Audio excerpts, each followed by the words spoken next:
just even in the last 9 years, probably the last couple years, there's been an influx of information, and we talked the other day. You kind of touched on it. So being a high school coach, how do you decipher, not only for yourself, but probably more importantly, how do you decipher information for your players? Obviously, you guys have a culture and a methodology that you want to work with to strategize, obviously, to try to win games and win a state title. How does what kind of conflicts do you see, and how do you manage those conflicts as a high school coach with the influx of information? Well, I think it's important to understand. I teach history for middle school and high school here at Southside, and it's important to understand context. It's important to understand characters. I think too often either we are trying to cookie cut kids where you want kids to do this, this, and this, and they'll be successful. Except that he's different from the person that you just it worked with, from somebody else at a different place at a different time. And so I think that's kind of essential. That you got to find out what works for them. You got to customize a little bit depending on the type of player you have, depending on the type of hitter, type of fielder, type of pitcher. You got to customize. You got to use their strengths, and then I think you can, obviously try to help with their in areas that they're weak at. But at the same time, you don't want to cookie cut and make one fits all type of mold for the kids. I think you do have an influx of social media. I think you do have guys, programs, and facilities on Twitter and Instagram like never before. And, hopefully for the most part, that can continue to be positive for people and have positive influences with everyone. I mean, it's astounding and it's pretty awesome to think about how much information is available and how easily it's available. Of course, this comes with more discussion and dilemma in some aspects, but a lot of aspects super positive. One thing I was taught as a kid was squish the bug. Got to squish the bug. You take a video of Babe Ruth with Bryce Harper, that's not true. And, you can find that in less than 10 seconds. And that's pretty cool. That you can just do that now. And technology has changed that much. So I would say context is certainly important, depending on the type of hitter that you're dealing with. I think it's important sometimes, I was actually just talking about this, is that you got to be careful too when you're showing a guy a swing that 6'5" and 220, and he's in a home run derby compared to your starting second baseman who's way faster than that guy. And, I just think the context of the player, the type of player has to go into that consideration. That you can't cookie cut to teach, but you also can't put everybody in a mold. Okay, it was successful for this guy, it will be successful for you. You just got to be careful of that. You got to build to your strengths, I think.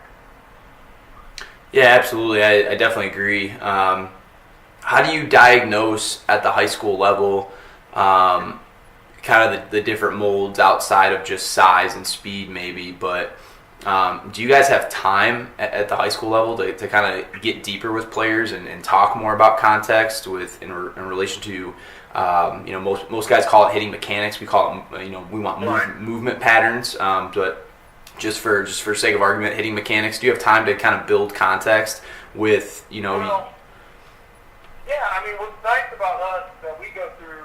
I mean, my son is 18 months and he's at Southside. We got all the way down to 18 months to 18-year-olds. And so I'm able to run and basically involve guys from 7th grade to 12th grade. And not to mention I teach them as well. And so we know our guys extremely well. And so we're able to, we're allowed to stay in South Carolina. We're allowed an off-season that basically runs from, this year we did September 1st. To November. November, we're not allowed on the field. It's a dead period, and we're still lifting and still conditioning.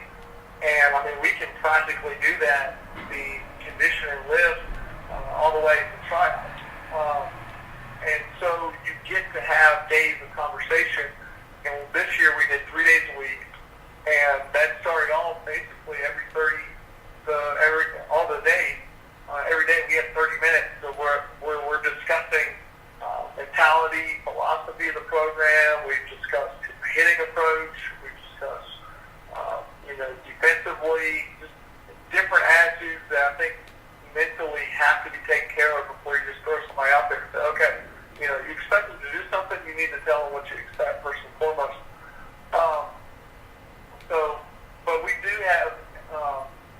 I was with Sheets and a Barnstormers clinic in Columbia, South Carolina, and we were talking about how they take the time to have players basically say what type of hitter they are, as a contact, a gap-to-gap, or a power guy. And first and foremost, the hitter has to buy into it. And so, it's like if you lead a horse to water, but you can't make it drink. It's always better for the players, for the program, everyone involved, if they buy in. And they say, okay, I'm a contact guy. I don't want to have maybe a high bat angle. I want to have a more level bat pass compared to some other guys. Or I'm a power guy. I'm looking for that, drivable inside fastball. I'm going to lay off until I get 2 strikes and not go for certain pitches. And having a different plan for different person. So it's a little bit different. Our field is only 285 to left with a little mini monster. So, and we've told kids we want them to try and drive the baseball. It's fun to play it off mark. I think we do have time, and I think if you make time, it obviously is a bigger commitment from players and families, especially at JV level before they drive it. But I think it's worth it in the end. I think it's absolutely worth it to get a group of guys together and get them program-minded and program-set with that. That's the big idea. And you can do that with, obviously, different features and hitting and whatever it might be. But to get them to buy into what the program's trying to accomplish, you can do that. You can just see some real special stuff happen. In that regard, we kind of were saying, okay, let's try to have some empathy for, some of the high school coaches who, maybe are against some private stuff because it kind of goes against maybe what they want. And how would we adapt to that? How can we do it? And I think you hit it right in the head is you're trying to build a winning culture. You really focus on culture. You focus on, the winning attitude. You focus on things like that. And that's exactly what we thought too. We thought, if we put a group of guys together and we made working hard really cool, and we made getting in the weight room really cool, and we made winning a state title really cool, all those guys would buy in and they would all want to do it, and then how they did it wouldn't matter. If a guy doesn't hit the way that we think is the most efficient, or that the way science or data proves is the most efficient, but he's crushing doubles off the wall, who am I to who cares? I think that's the big thing. I heard a story one time where they told Ted Williams coming into pro ball that don't let anyone touch your swing. If something's working for a kid, I'm going to probably be a bit more quiet, and I think I should be. I think you can absolutely overcoach. I think it can absolutely get in the kid's head, and you can do a lot of damage. I think it's better they need to become their own coaches. They need to feel. They need to figure out what works for them, and if it's not working, hopefully they don't continue it and expect different results.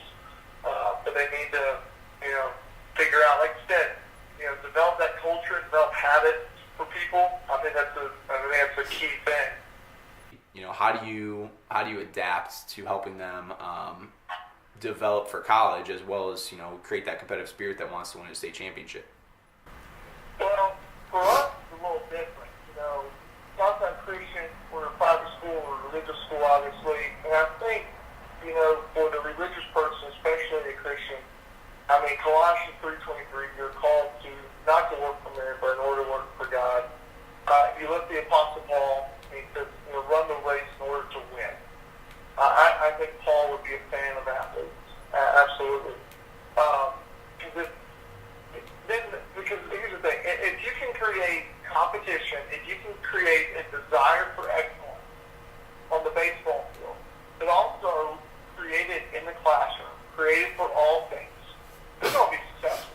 And that's what we're trying to do. I heard somebody say the 4 for 40 rule. We call it the 6 for 60, because we get the kids a little bit longer coming in from middle school. We got 3 teams, and we oversee, the same staff oversees all 3 teams. And so we try to develop what we do very early on. And most of these kids, because numbers say that most of these kids are not going to be Major League Baseball players, we're trying to develop good, young Christian men that are going to be good fathers, they're going to be good husbands.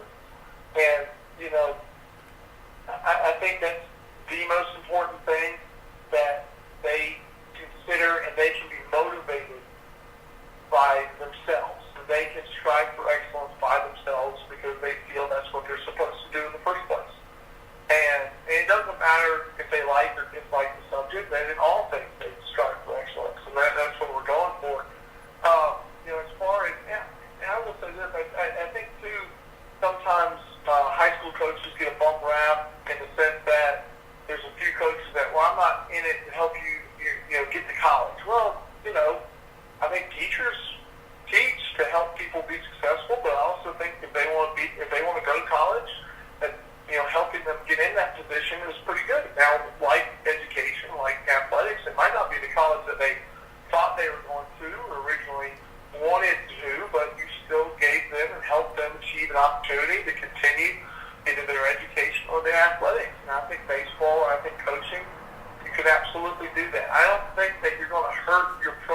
you know, I've been around some great coaches. Jim Montieski in Malden is an absolute great coach. I was his assistant for 2 years. Chris Knoll, he's had the Upstate Mavs. I was his assistant for a year. And, you know, both these guys, I mean, I'll tell you, the things that college wants is that kids that fit into a program that want to help each other be successful. Because their roles will change. Hardly ever. I mean, sometimes. Sometimes you have a three-hole hitter go from high school to continue to be the three-hole hitter in college. Sometimes they end up batting differently in the lineup. Sometimes they play a completely different position than they played in high school compared to college. And I'm willing to say that both high school and colleges want the kid that say, hey, coach, I'll do whatever you need me to do. I'll play. Okay, I'll do. You want me to go play third? You know, I remember when A-Rod got traded from the Mariners to the Yankees, or he signed, or whatever it was. He goes to the Yankees, and for like a week, people were just like, "Oh, is he gonna play short, or is Jeter gonna play short?" A-Rod comes up, I'm playing third. Like, it's not a big deal for him to switch over. And if A-Rod can do that, I think anyone in the world can do that. And you know, trying to get kids to figure out, we want you to be successful. And I think, too, that would help a lot of relationships between high school guys and guys that do lessons and guys that own facilities. Because I see on social media, you know, button heads and program guys and high school guys button heads with guys that, you know, work at facilities and do lessons and whatnot. And we should be on the same page. Which should be, we want this person to be successful. And if we keep that at the forefront of our mind, I think it would disper a lot of antagonistic ideas and conversations. Where the big idea is, we want this kid to be successful. And so, if you keep that at the forefront of your mind, and I've told the guys, like, listen, if, you know, you can think about the guy to your left of you, the guy to your right of you, don't think about you. You don't need to worry, when you are surrounded by good people, you don't need to worry about being successful because they are worried for you. They're helping you. They're serving you, which means you can serve them. And when you get that, oh man, if you can get that program idea, I don't care if it's baseball, business, whatever, that some special things can happen then. That's awesome. That's great stuff. I love how you incorporated the faith aspect into it too, and things of that nature. That's awesome. What about how do you incorporate? You know, do you guys have a summer season down in South Carolina, like for the high school? Yeah. So like we've done. I mean, me personally, I had a little program of 3 teams, and then I started doing stuff with Chris and all the Upstate Mavs. And then I did 2 more travel programs next 2 years. And then when I was at Malden, I helped Coach Mach, Jim Montieski, at his stuff because they were doing little travel teams with their school ball guys. And since then, last fall, me and Mach have started the Greenville Spiders. And we had 6 teams in the fall, and we're looking to continue around that same this summer. We had 2 13s, 2 14s, a 15, and a 17. And what we're doing is we're just having an avenue for our players to play together. We do think that's important for our guys to play together, just so they can continue to get to know each other better. I don't think you can play a team sport with strangers. It's tougher that way. It's always tougher that way. It's tougher to handle adversity. It's tougher to handle tough situations with people you don't know. And you know, so but at the same time, that, you know, we focus on the younger, we focus on development, we focus on getting the kids ready for the next level, which is basically for them middle school and JV baseball. A lot of them. And like I said, we have a 17 team, and you know, it was our varsity guys. You know, but it's just an avenue for our guys to stay together and to do that. But I mean, we have a lot of baseball in South Carolina. We have a lot of baseball in South Carolina. And so they play. We only did 3 tournaments per age group with them. I know many programs that do 8 during the summer. So, I mean, it all depends on what you're looking for, but there's a lot of options out there for you. Does everybody from your high school play on the high school age group teams, or do you have guys that kind of go rogue and maybe play first? I mean, we just established this, so they have relationships already with people. But yeah, we got kids that do different things. I will say this though, we also have optional practices during the summer as well. So not only do I do the Greenville Spiders, I'm also doing an optional practice with my specific Southside guys. So I'm still seeing them, during the summer months, and then they might go play for another team, another coach, or something like that. And then come September 1st, we're working out together here at the school. So. Do you ever run into any issues, just strategy-wise, that might go against the strategy and the culture? Not even the culture, but just the strategy that you guys are trying to implement, in your conversations when you are building context, and then how much of that? I mean, sometimes, but usually not. Where baseball is such a hindsight 2020 game. And you're trying to win a ball game at the high school level where, yes, you're going to have to manufacture runs a little bit more. And I can think of situations that I've been in, bases loaded, no outs, you squeeze them in, you let your 3-4 guys, the 3-4 hole hitters hit away, they line out, they might do this, might do that.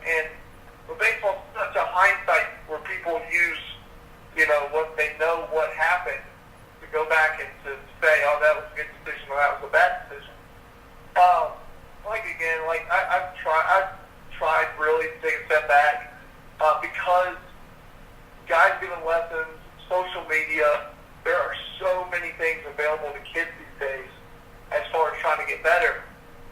And I gotta say, I don't have a problem. I actually respect kids that go out and they might get lessons from this guy, might get lessons from that guy or this guy, and then they find out what works for them. I think sometimes you need to say, hey, you know what? This isn't working for me. I appreciate you. I like you. You're a nice guy. You can be an absolutely nice guy, but this just isn't working out, and you go find somebody else, and that's okay. But as far as I've never had anything intentional. I've never had, okay, no, that guy's an idiot, don't listen to him. Nothing like that. But, unfortunately, I think, at least on social media, you're seeing more of that. You're seeing people that don't like each other. That's unfortunate because the whole forum should be better discussion and getting better and helping one another. And taking the ideas that you like and seeing if they can work for you and your players. And then here's some more. If they don't, that's fine. There's some stuff that, we're a 2A school. We got about 50 kids on 3 teams. There's some stuff that other people could do that would absolutely work for them in different environments. I think you got to coach to your environment. And like you say, with guys doing lessons and facilities, there's absolutely, teach the kid, what he needs to do. Yes. But there are times we might need a bunt down. It would just absolutely happen that way. So we've never had anything intentional or anything like that. But it's one of these things where I think guys sign up and they volunteer to play for your team, your expectations. I think you just be honest and upfront with them, and go on from there. Yeah, I totally agree. It's we talked the other day about this too. Is we don't want to be seen as a guru. We're kind of in the infancy of our social media. And kind of I love that word. Guru. I love it because it can mean different things for different people at different times. Yeah, absolutely. Absolutely. It can be good. It can be bad. It depends on who's talking about who. And I just like guru. Kind of building concepts and context, like you said. I think history and teaching history is can go into baseball so much. You find new pieces of information that changes the entire outlook of what we thought actually happened. And I think that's happening in baseball right now. And there's still more information to be found. And it just blows me away that people aren't more excited to learn more about it and to have places like Driveline and have the metrics and things like that, just because they feel that one way or another way is better or worse than whatever it is. And what drives me nuts is when people say, okay, well, if you do this, all you're going to do is X. Like, if you do Y, all you will do is X. And it's like, all right, well, I'm going to do X probably at least 20, 30, 40% of the time anyways, and then I'm going to also ground out and strike out the other, 10 to 20%. So I'm still going to be a 300 hitter. I don't understand. Like, I'm going to get out most of the time, whether I do that way or this way. It's going to happen 70% of the time. So that's if you're good. If you're really good, of course. So. I just think, I 100% agree. I think there just needs to be more discussion. I just wish more people were excited about it. And I love hearing you talk about culture. I love, obviously bringing, you're obviously still trying to win. Nobody goes out there, not trying to win, through that aspect. But we really didn't even get into hitting stuff, and more just talks about culture in high school baseball. And I really enjoyed it. I'm going to post it on YouTube and go from there. Well, I appreciate it. I mean, anytime you want to talk hitting, let me know. Anytime you want to talk baseball, let me know. I think it is, the kids, you live in the age of information right now. And, like, if I had a hit tracks machine when I was a kid, you'd have to kick me out of the cage. I mean, that is, the technology that's, I just got a flash baseball thing. I'm so excited about it. And, it's just this little tiny gadget. And it's just crazy. It's absolutely crazy what is available right now for people to learn about themselves and learn about their swing. And, but ultimately, people won't. I heard a guy one time, I cannot remember, well, he was a recruiter, I'll say that. He was a recruiter for a college, and he said, if we miss out on the guy, even if he's in our region, he's going to hurt us what? Maybe 7 times, okay? If he's not a good dude and he doesn't, mesh with our program, he's going to hurt us every single day. And that's the big thing, I think, is